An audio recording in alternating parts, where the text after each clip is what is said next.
My husband got a vasectomy behind my back. Now my dreams are ruined. Yeah, that should have been a conversation. Nip snap, snip snap. Throw away because my husband knows my main account. I don't know what to do. My 31 female husband, 32 male, who's named Chris, and that's a fake name, and I have been married for 4 years, together for 6. By the way, this comes from a deleted user, and you can submit your stories on the r/OK. So, when we first got together, we had several long talks about how we both wanted a big family. I wanted to be very upfront that child-free is not an option for me. I am an only child, and I know how lonely it is. Was my childhood lonely? Yeah, are you sad? Look at him. Look at him. No, but I'm funny. There's something wrong with him. I'm funny and traumatized. He hates dogs. He hates cities. He hates countries. He hates everything. I don't hate any of those things. So I wanted to be very upfront that child-free is not an option, and I said I wanted to have at least 4 kids. I'm an only child, and I know how lonely it is. I also said I wanted to have them about a year or year and a half apart so they could grow up close to the same age. He always wholeheartedly agreed to this and often made jokes like, whether we have 4 or 6, have as many as we want. It's your call since you pretty much have to do all the work. And since our wedding day, before we left the reception for our honeymoon, he whispered, "Can we get out of here and get started on baby number 1? Whoa. Why? I loved how excited he seemed. To be clear, I didn't go off my birth control until about 2 months after we were married, and I got pregnant soon after with our first daughter, Joy. Joy was a happy pregnancy, long birth, but she was a beautiful, healthy baby. She went through colic, which was trying, but other than that, she was a happy first edition, according to me. I noticed Chris became distant during my first pregnancy, but when I asked him about it, he just said he had a lot on his mind being a new father. He said he was still excited, but something changed. For reference, we both work full-time. I make about $20,000 more per year than he does, and the 5-bedroom house that we live in was a gift from my mom, who was very excited to be a grandma to many. My job is fully remote, but still offers maternity leave, and I have a nest egg savings for emergencies and feel it's important to mention this because I know finances can be a major stress factor when it comes to having kids, but not for me and Chris. Then Joy came out perfectly. Chris had 3 months of paternity leave and was home with us for the majority of that time. My mom visited a lot and paid to have cleaners come. There were still a lot of long nights, and it was tough for me to breastfeed, but overall, nothing unexpected.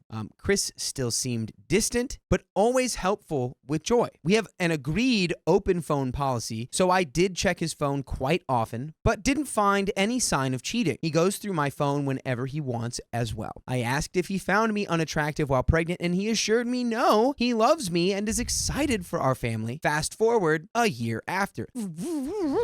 We're sleeping through the night, and I am back to work. I saw my doctor and was cleared to try for bundle of joy number 2. And Chris seemed very enthusiastic at that point. He even downloaded an app to track my fertility cycle so we could make the most of our ovulation times. We had a lot of fun, and he was always very passionate, but 6 months of trying with no pregnancy, I started to worry. I'd voice my concerns, and Chris would brush them off, so I tried to be patient, but then almost 2 years passed, and Joy is growing up by herself. I broke down to my mother crying, and she agreed to come with me to the doctor to get checked out. I was very emotional and scared, but the doctor assured me everything is fine and that I should be able to conceive without any issues. I went to Chris with this knowledge, and he was very upset I went to a fertility specialist. I explained that I thought something might have gone wrong during my last pregnancy, concerned that I was maybe blocked or infertile somehow. He said, why not wait and, quote, just let nature take its course. And I said, our little girl is almost 3 and growing up by herself. I reminded him of our plans, and he just nodded and said, all we can do is try. Dude, this guy... This is number 15 behavior. This is number 15. This is, let me get him with a... No one should ever force you into having a child, but to lie to your partner about wanting a child and also getting her hopes up about the prospect of having a child, just say, oh yeah, it's going to happen, just wait. While you know it never will. Yeah, that's... Is despicable. It's the ultimate behavior. Like you freaking, I hate you. You're living an open lie to your wife. Your partner, your wife. Guys, can't we just have conversations? Can't we just have talks? I reminded him of our plans and he nodded and said, all we can do is try. I asked if he would see a fertility specialist and he got angry, saying there's nothing wrong with him and we don't have the money for fertility treatments anyway. This confused me since we do have the money and we have my savings and are doing pretty well. When he went to sleep, I decided to go through his phone again and went back through his calendar and call logs. I noticed about 8 months after Joy was born, there was a blocked day indicating he'd taken off from work, but it was in the middle of the week and I don't remember any sort of special occasions behind why he'd take this random day off. I went through the call logs and found an office number about a week before, and when I Googled the number, a local business where you could get a vasectomy appeared. I couldn't believe what I was looking at. Not even have him be the one to tell you. Just like Yeah, you had to stumble sleuth it. upon it. Yeah. I instantly felt cold all over and started to panic. I woke him up and confronted him. He just stared at me while I went off and admitted babies were harder than he thought, and he felt like my first pregnancy took forever. Newsflash, dummy, it takes 9 months. Pretty standard amount How many for months? babies. Oh no, I thought it was less than that. I thought it was like they say 9 months, but sometimes it gets delivered early, kind of deal. Yeah, it's like maybe express delivery. hello, I don't know. can I pay extra for express Yeah. shipping on the baby? Imagine he really was like, I thought the stork was gonna get here earlier. Where is it?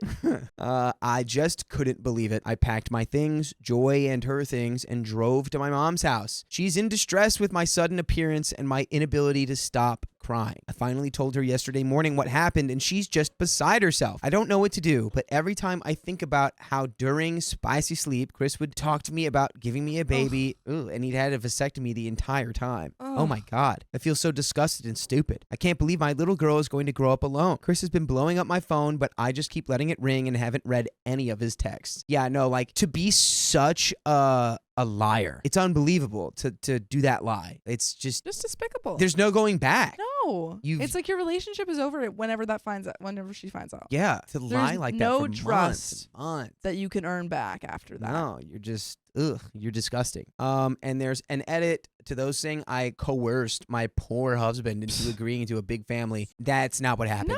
Yeah. Did we read the same story? Hello. He seemed excited. I was always open and honest about my dreams and told him that it's okay if he wanted different things. He not only repetitively agreed and accepted, also helped me plan the nest egg and put together the nursery, and enthusiastically participated in conversations regarding having multiple children around friends and family, and always said we'd have at least 4. That was our number. Him getting a vasectomy behind my back was a complete shock. Also, we've both always agreed to the open phone policy. I never betrayed his trust by going through his phone, since I always had his consent to do so, and he has mine. We even have the same phone passcode. I never wanted to be in a relationship where we kept secrets from each other. I know other couples feel different, but this is another thing he always 100% claimed he agreed with me on. I vaguely remember one week where he actually turned me down for the Spicy Sleep, claiming that he had a head cold, and he didn't join me in the shower like usual during that time, but I didn't think anything about it. And no, men never need a wife's signature to get a vasectomy.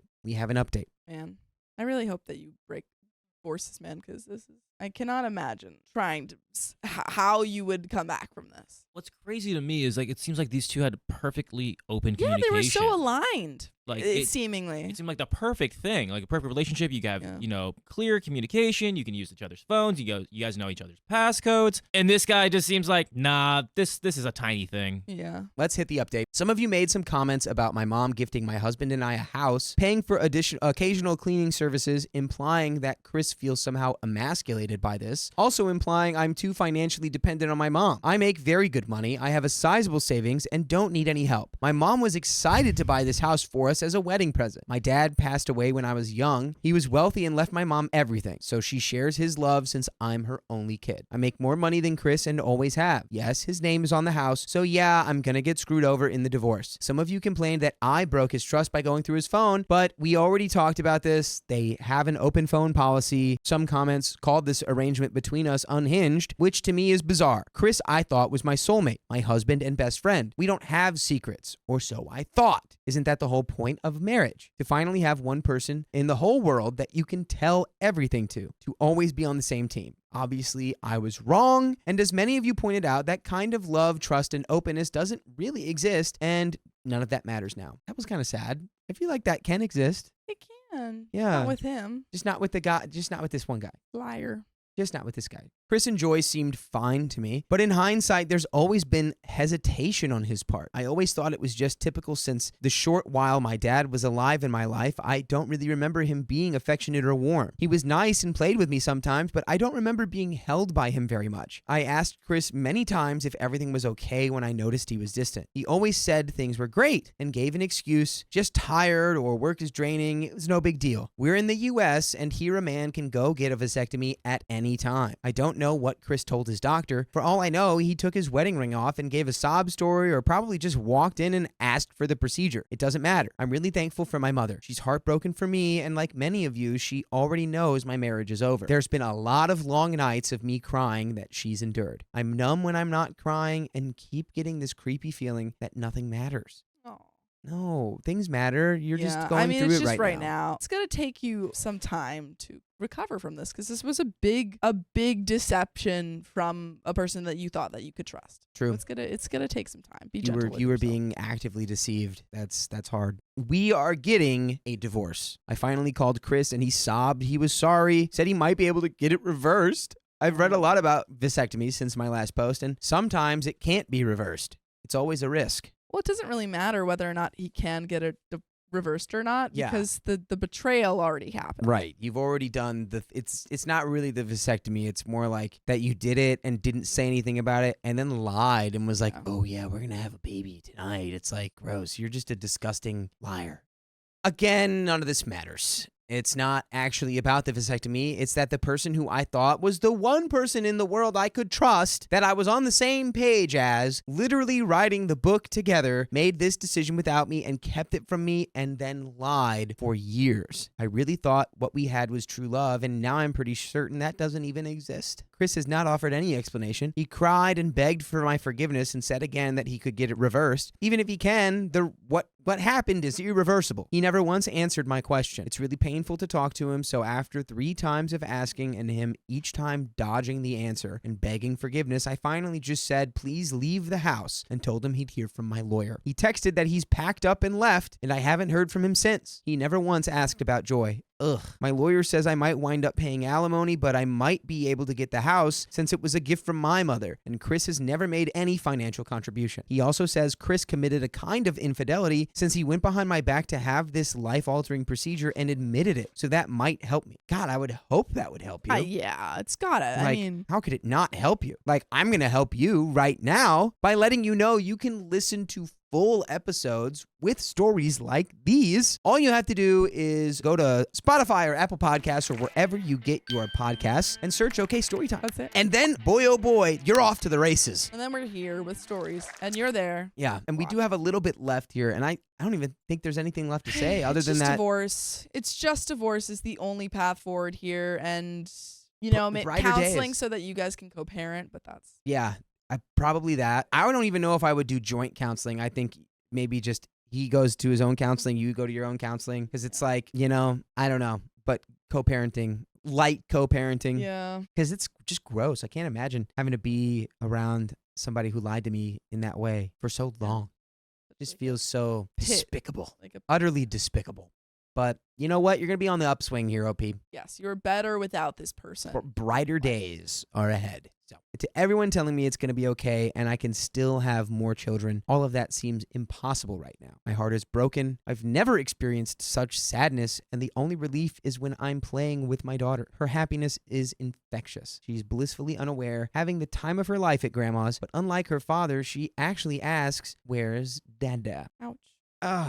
Well, you'll find a better man than him because clearly he's not even really invested in his own child. So you're on the up. Yeah, I know it seems impossible right now with children, but you will find the love that you deserve. True. And it may not be from this man, but you will find it. I called work and took a medical leave of absence, and I found a therapist. My mom has offered to stay with me for a while as well as hire a nanny. And that is the end of that story.